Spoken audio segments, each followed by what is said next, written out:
Sa mapagpalang araw na naman mga idol, welcome again sa ating episode ng Moto Features at ang ibibida nating motor walang iba kundi si Suzuki Smash FI 150. Kano ba ito kasulit at kaganda?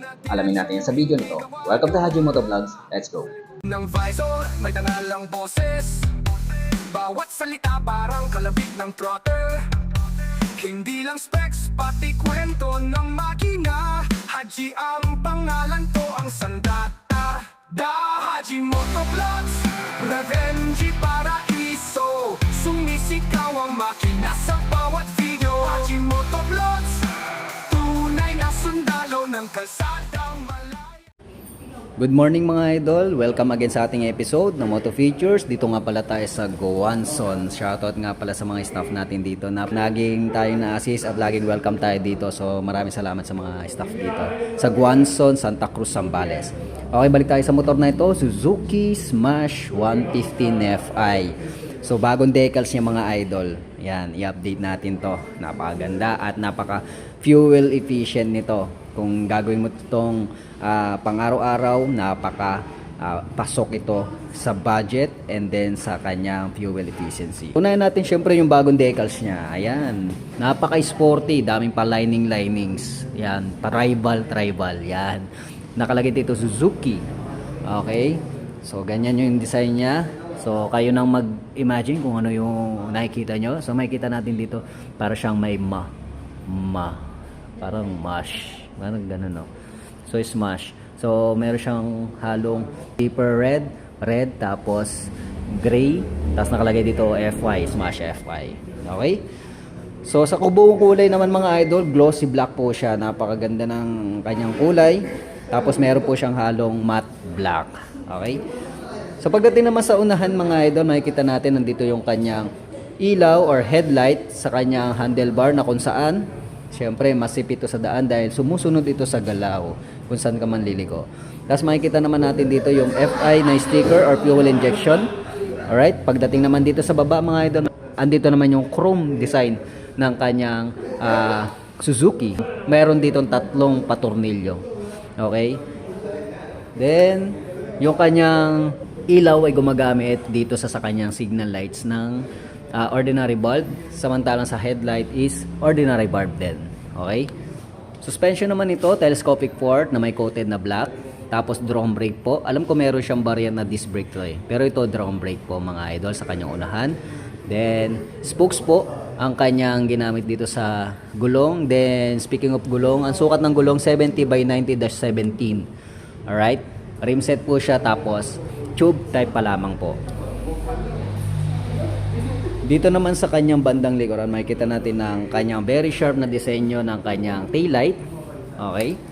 So, gumagamit po ito ng ordinary bulb sa kanyang taillight. Then, yung kanyang signal lights ay peanut bulb mga idol. Ito naman yung kanyang back fender mga idol na meron naka-intact na plate holder.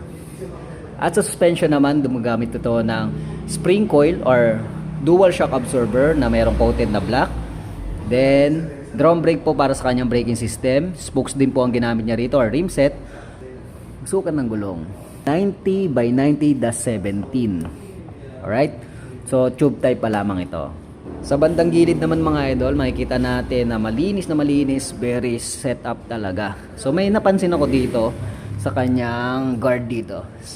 Okay, sa swing arm niya. Ayan o. Ewan ko lang kung dati pa to. Okay? Parang may nabago siya dito. But anyway, ayos. So, makita natin yung kanyang foot brake pedal. Tapos ito yung kanyang kickstarter.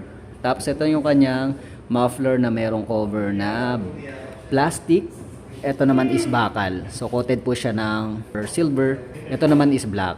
So, pagdating naman sa pillion naman, makikita natin sporty looks design. Tapos, rubber po ang gamit niya rito sa pillion footrest.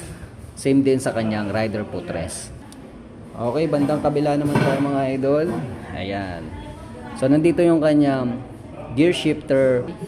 Tapos, ito yung kanyang side stand. Yung gear shifter, meron po siyang 4 na gear na pagpipilian mga idol. Okay? Tapos, ito naman yung kanyang chain drive.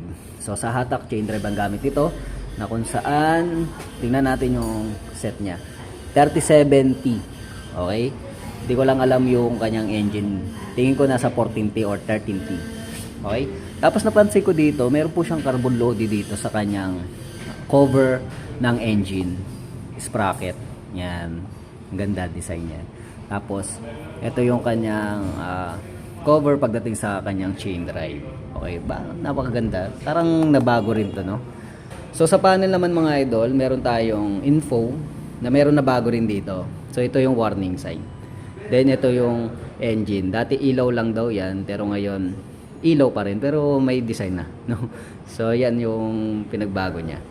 Tapos, very detailed yung kanyang manual panel na kung saan mayroong speedometer, odometer, gas gauge, syempre may indicator ng gear, neutral, and high and low din, turn lights. Yan. Very simple lang, pero boldy talaga. Kitang-kita mo talaga. Okay? Malaki siya. Okay, pagdating naman sa kanyang button and switches mga idol, merong high and low, turn lights, busina. Then, nandito yung kanyang electric starter button lamang. Controls naman, meron siyang throttle control with brake lever sa unahan. May bar end din po siya mga idol. Tapos ito naman yung hand grip na wala anything na choke control, basta hand grip lang yan. At ang kagandahan nito kasi semi-automatic transmission na kung saan cambio sa throttle lang. Wala siyang clutch mga idol. So, pwede rin sa newbies or baguhan na rider. So, napakadali lang imaneho. At simple lang din yung kanyang design dito sa kanyang side mirror mga idol. Standard naman siya, 4. Pwede 5 yun. Okay? So pagdating naman sa kanyang susian, makikita natin shutter lock key. May cover po mismong susian para iwas sa mga magnanakaw. Ang function nito, on and off, then lock. Alright? So upuan naman mga idol, makikita natin na very simple, synthetic leather ang gamit dito mga idol. Wala naman siyang stitches. Meron lang siyang design dito, hindi naman siya stitches mga idol. Pero okay naman, malapad dito sa kanyang pillion. Tapos dito pababa sa kanyang rider seat area. So safe na safe ang yung yag balls at eco.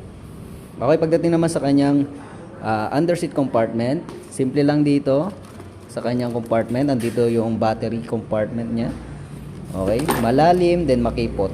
Okay, so kasya na rin kahit anong bagay na pwedeng tinutupi dito, right? Mga baunan, syempre meron din, pwede rin. Then dito sa gilid makikita natin na may rubber pala, no? So safe ito dito.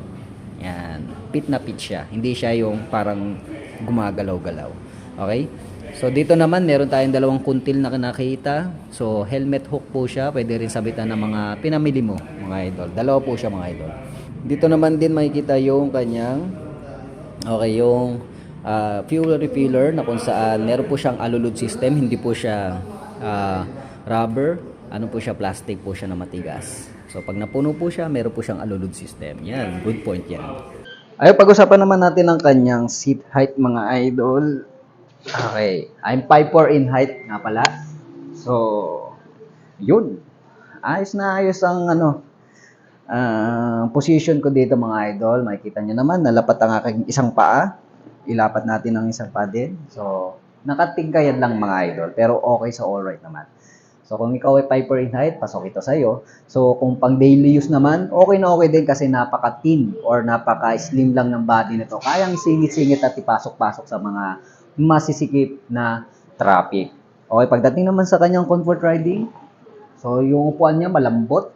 Tapos pagdating naman sa likuran, hindi naman siya ganun kasakit kung sakaling long rides. Kasi naka-upright position po yung kanyang handle.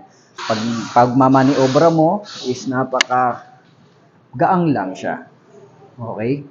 So, komportable. Pang Pinoy lang talaga mga idol. Very basic lang. Walang ka-etchos-etchos. So, goods na goods siya mga idol.